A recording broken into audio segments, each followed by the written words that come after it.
Nous allons montrer les points de défaillance des soupapes dans les injecteurs Bosch du marché secondaire et nous verrons comment les purger et comment remonter l'injecteur en détail. Nous verrons comment les valeurs sont vérifiées sur les injecteurs 115, 116 et 117 maintenant lorsque nous démontons un injecteur standard.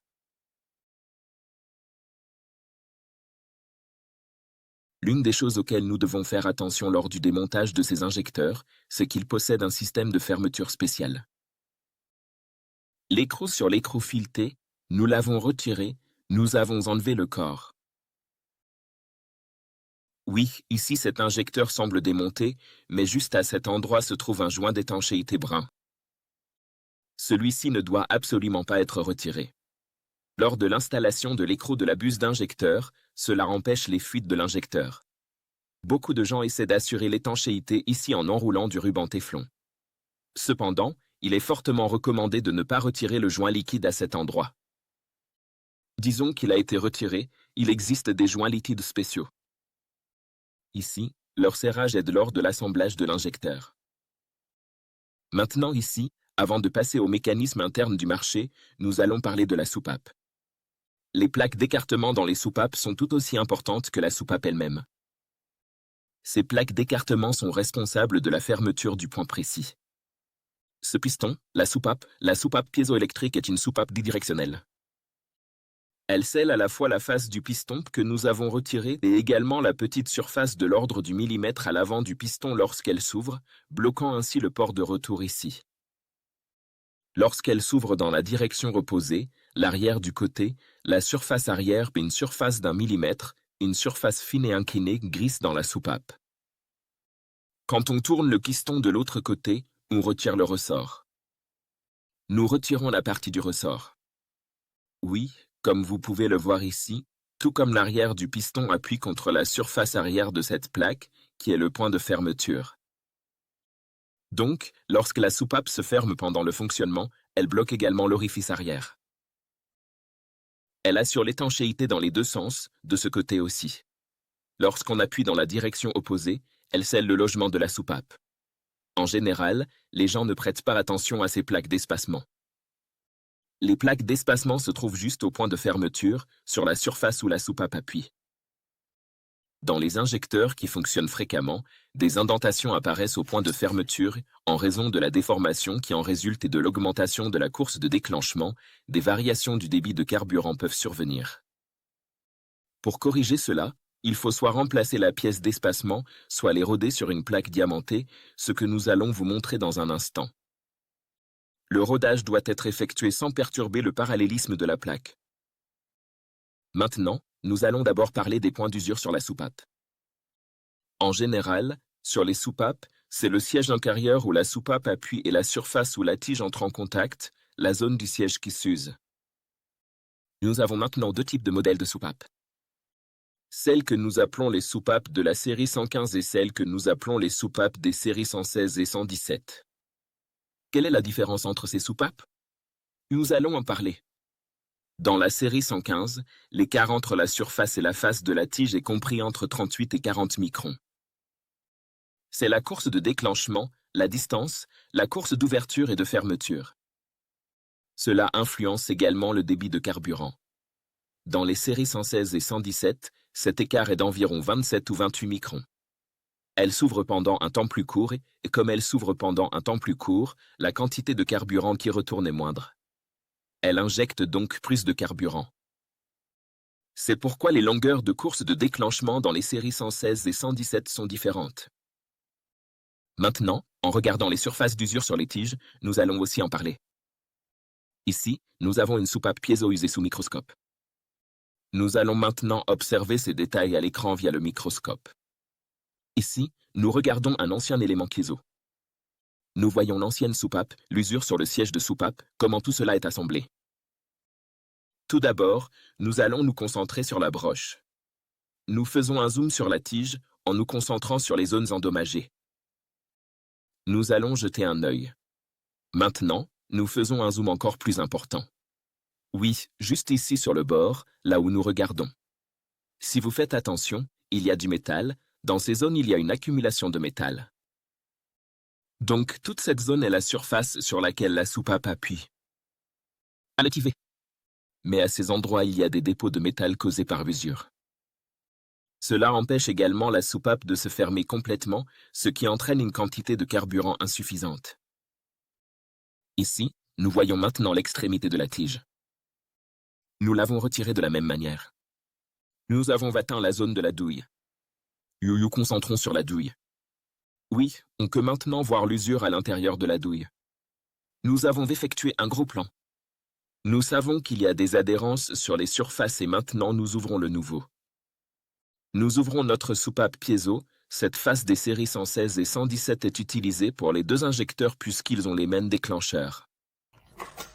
Nous ouvrons la soupape, nous la maintenons avec la pince. Les surfaces sont très sensibles.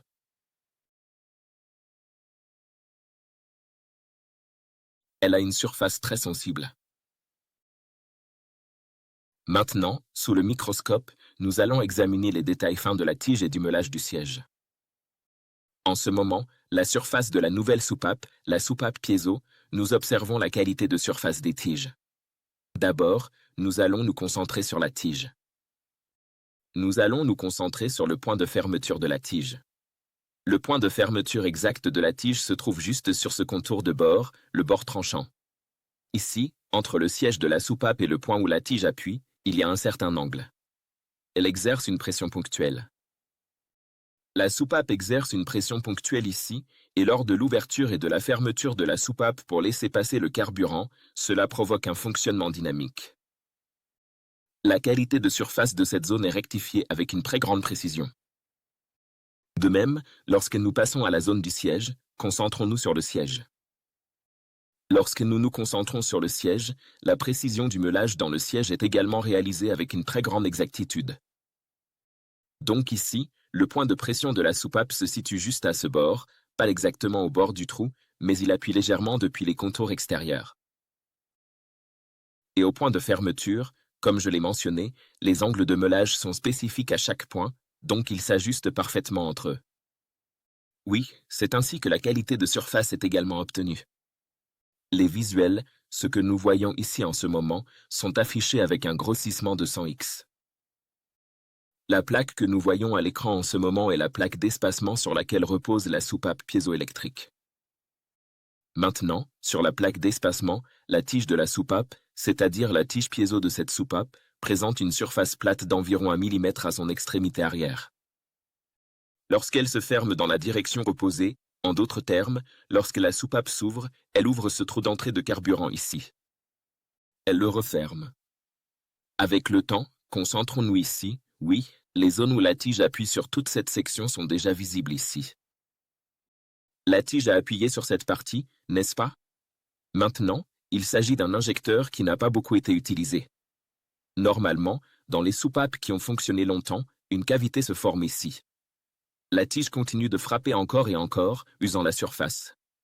Et, comme je viens de l'expliquer, les longueurs de course du déclencheur étaient autour de 116, 117, ce qui a réduit le piezo. Course du déclencheur de 28 à 30 microns. Ces zones, 0,01 mm, 0,015 d'usure dans ces zones, et une usure de l'ordre d'un demi% se produit. La course de 30 microns augmente à 40 ou 50 microns. Avec des courses de déclenchement en microns, les débits de carburant diminuent. Des courses de déclenchement plus longues entraînent également une augmentation de la quantité de retour. En même temps, cela réduit la quantité de carburant. Maintenant, lorsqu'on teste cela sur la machine d'essai de Bosch, cela ne passe pas le test ISA, celui qu'on appelle le test du gars de l'ISA, ni même les normes du technicien de test. Pourquoi cela ne passe-t-il pas? C'est parce que la surface de la soupape ici, le point de contact où la soupape appuie, où la tige appuie, peut être usé. Alors, qu'allons-nous faire à ce sujet? Soit on la remplace par une nouvelle plaque, soit, si ce n'est pas possible, on va roder cette plaque avec une plaque diamantée à grain fin de 1200. Nous devons roder la surface avec une grande précision afin que le point de fermeture, là où la tige appuie, soit corrigé et que les longueurs de course du déclencheur soient équilibrées. Si, comme nous l'avons dit, vous installez la soupape sur une surface usée, il y aura une légère baisse de la quantité de carburant. Elle ne passera pas le test de l'inspecteur de l'ISA. Maintenant, nous montrons aussi comment roder cela sur la plaque de rodage. La plaque intermédiaire que nous venons de regarder au microscope, c'est celle-ci. Comme nous l'avons dit, celle-ci n'est pas très endommagée, mais après avoir examiné les plaques endommagées au microscope, ici, nous avons une plaque diamantée à grain 1200. Celle-ci ne peut absolument pas être rodée avec un grain plus grossier. Ça ne fonctionnera pas avec un grain 1000 ou quelque chose de similaire. Nous l'avons placée sur la plaque à grain 1200. Nous l'avons placée sur celle-ci. Nous allons la roder ici en traçant des 8 de la même manière, puis la faire pivoter à nouveau. Nous tracerons 3 fois des 8, puis nous la ferons pivoter d'un quart de tour. 3 8, puis on la fait pivoter d'un quart de tour. Si on ne procède pas ainsi, on va compromettre le parallélisme de la surface de la plaque. Nous vérifions cela correctement au microscope. Là, une usure d'environ 5 à 10 microns se produit au maximum. Quand vous rodez cette pièce et que vous l'installez, vous n'aurez aucun problème lors du test de l'inspecteur ISO. Nous parlons ici de plaques d'espacement de soupape usée. Après avoir rodé la surface, nous la remettons en place. Celles-ci doivent également être soigneusement nettoyées. D'abord, il faut en retirer l'air. Pour retirer l'air ici, nous bloquons la ligne de retour arrière. Nous remplissons cela de diesel jusqu'au bord.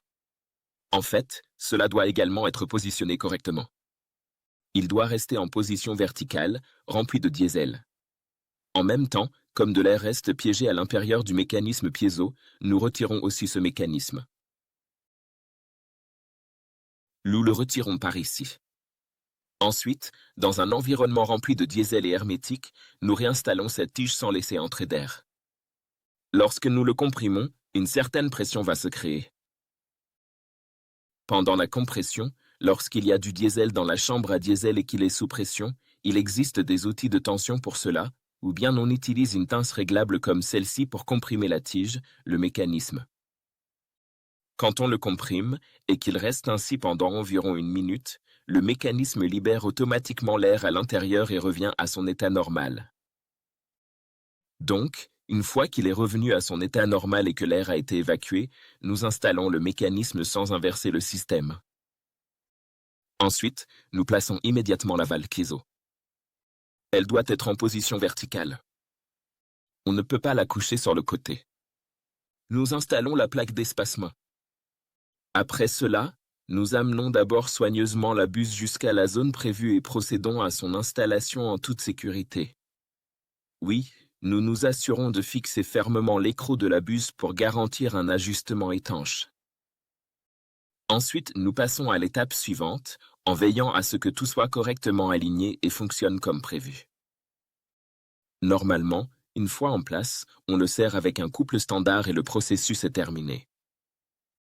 Nous pouvons passer au test de l'injecteur sur la machine. Oui, il y a aussi quelques éléments à expliquer concernant le piezo. C'est tout. Nous avons expliqué les éléments importants à surveiller, les points clés et les détails concernant l'installation de la valve.